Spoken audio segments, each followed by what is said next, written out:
May gagawin tayo. Ito ay Sony na 40 inches. Ang problema nito, mainboard.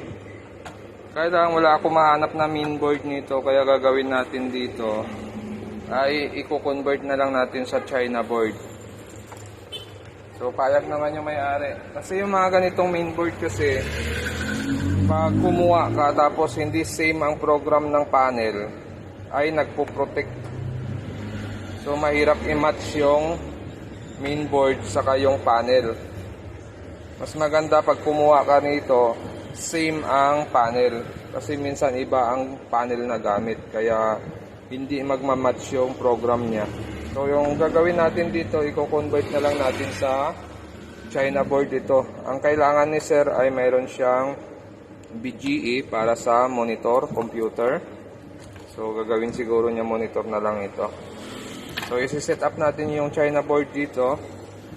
Bali dito lang yung lalabas yung ating mga output o yung ating mga input signal. Pero yung mangyayari dito, isang board na lang.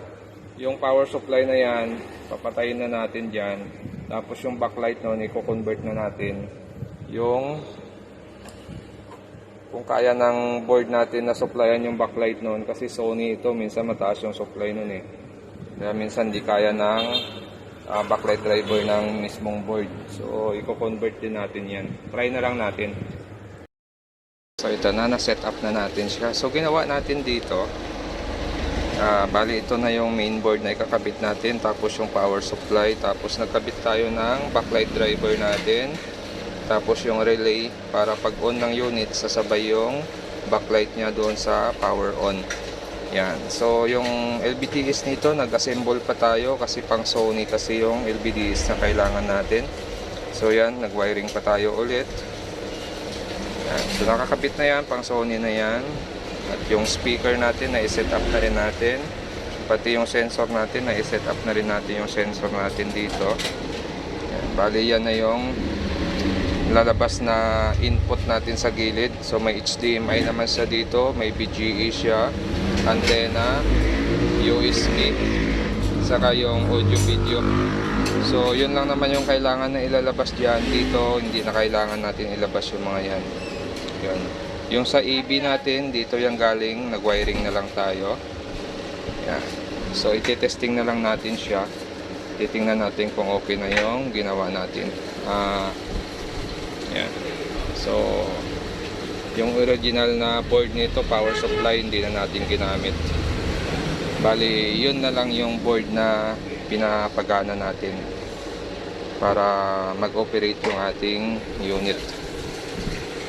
Okay na siya. Testing na lang natin ito. So, yung mga ganitong setup, medyo matrabaho lang, mahaba lang sa oras, pero pag natapos mo naman ay okay naman siya. So bago kayo mag-setup, test nyo muna yung mainboard kung pasok ba doon sa unit bago nyo ikabit. Testing nyo muna bago nyo i-fix para hindi na magdobli ang trabaho. So testing natin. Yan. So lumalabas yung press test.